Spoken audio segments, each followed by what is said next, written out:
السلام علیکم ورحمۃ اللہ وبرکاتہ۔ محترم سامعین، آج کی ویڈیو کا موضوع ہے رمضان المبارک میں رسول اللہ صلی اللہ علیہ وسلم اور صحابہ کرام رضی اللہ عنہم کے معمولات اور جد و جہد کا ذکر، تاکہ ان حضرات کے اسوہ پر چلنے کی رغبت پیدا ہو۔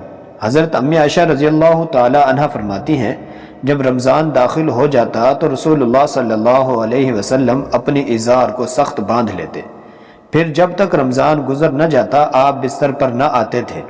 فائدہ: ازار کو سخت باندھنے کا مطلب یہ ہے کہ آپ پورے اطمینان سے عبادت میں مشغول ہو جاتے تھے۔ یہ عبادات میں جد و جہد کرنے سے کنایہ ہے، اور بعض علماء نے فرمایا ہے کہ یہ عورتوں ازواج مطہرات سے علیحدہ رہنے سے کنایہ ہے، اور یہ بھی احتمال ہے کہ بیک وقت اس سے دونوں باتیں مراد ہوں۔ اس حدیث سے معلوم ہوا کہ رسول اللہ صلی اللہ علیہ وسلم رمضان کا پورا مہینہ عبادت میں پورے انہماک کے ساتھ مشغول رہتے تھے۔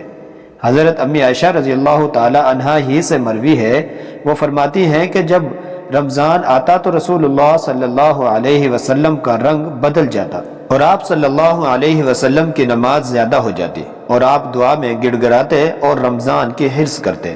اس سے معلوم ہوا کہ رمضان میں آپ کثرت کے ساتھ نماز پڑھتے اور دعائیں کرتے تھے، اور ظاہر ہے کہ نماز سے یہاں نفل نماز ہی مراد ہے، کیونکہ فرائض اور واجبات تو مقرر ہیں، ان میں نہ کمی ہو سکتی ہے نہ زیادتی۔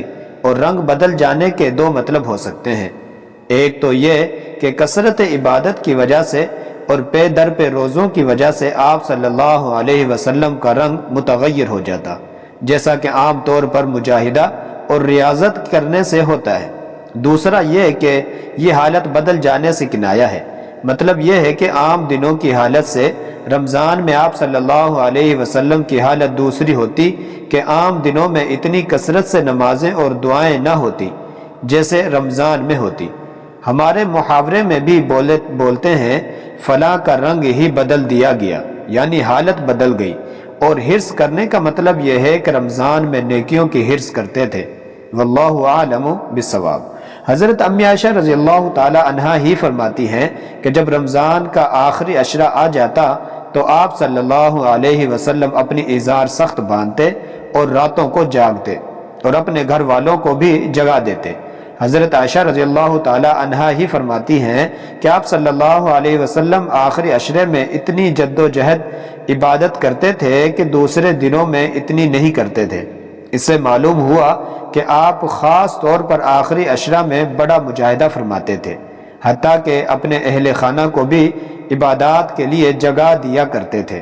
حضرت زینب بنت ام سلمہ رضی اللہ تعالی عنہ فرماتی ہیں، جب رمضان کے 10 دن باقی رہ جاتے تھے تو آپ اپنے گھر والوں میں سے کسی ایسے شخص کو اٹھائے بغیر نہ چھوڑتے جو اٹھنے کی طاقت رکھتا ہو۔ حضرت علی رضی اللہ تعالی عنہ سے روایت ہے کہ رسول اللہ صلی اللہ علیہ وسلم رمضان کے آخری عشرہ میں اپنے گھر والوں کو جگا دیا کرتے تھے۔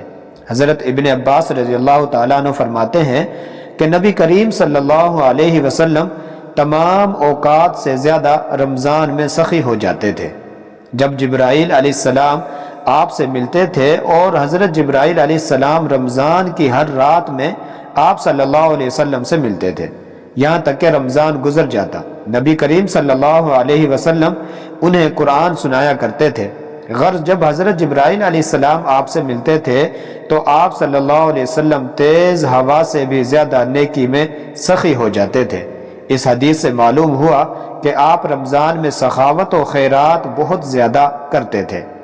دوسرے یہ کہ آپ رمضان میں قرآن پاک کے سنانے میں اہتمام فرماتے تھے۔ بعض روایات میں ہے کہ آپ صلی اللہ علیہ وسلم ہر سال رمضان میں حضرت جبرائیل علیہ السلام کو قرآن کا وہ حصہ جو نازل ہو چکا ہوتا سنایا کرتے تھے، اور آخری سال آپ صلی اللہ علیہ وسلم نے 2 مرتبہ قرآن سنایا۔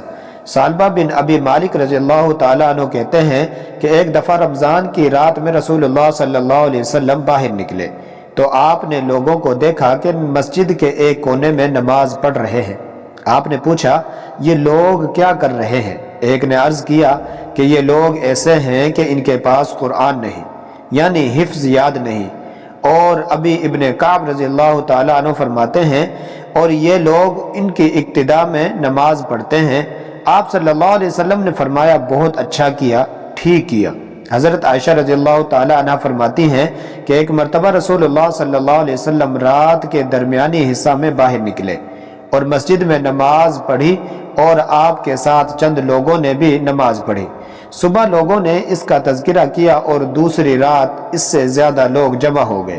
آپ صلی اللہ علیہ وسلم نے نماز پڑھی اور لوگوں نے بھی آپ کے ساتھ نماز پڑھی۔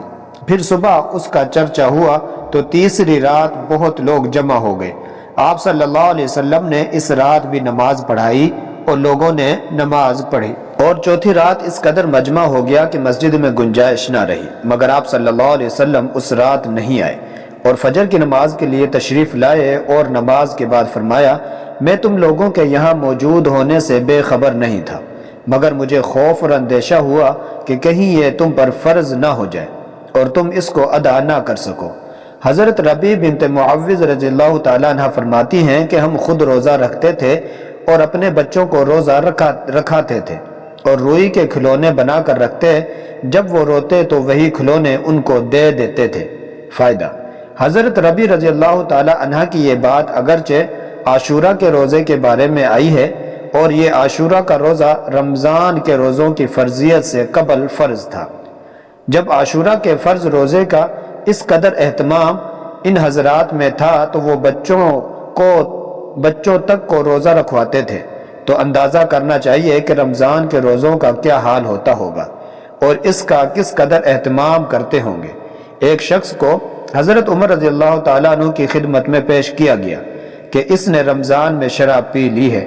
آپ رضی اللہ تعالیٰ عنہ نے فرمایا کہ تیری خرابی ہو، ہمارے بچے تک روزہ دار ہیں، اور اس پر حد جاری کی اور اس کو کوڑے لگوائے۔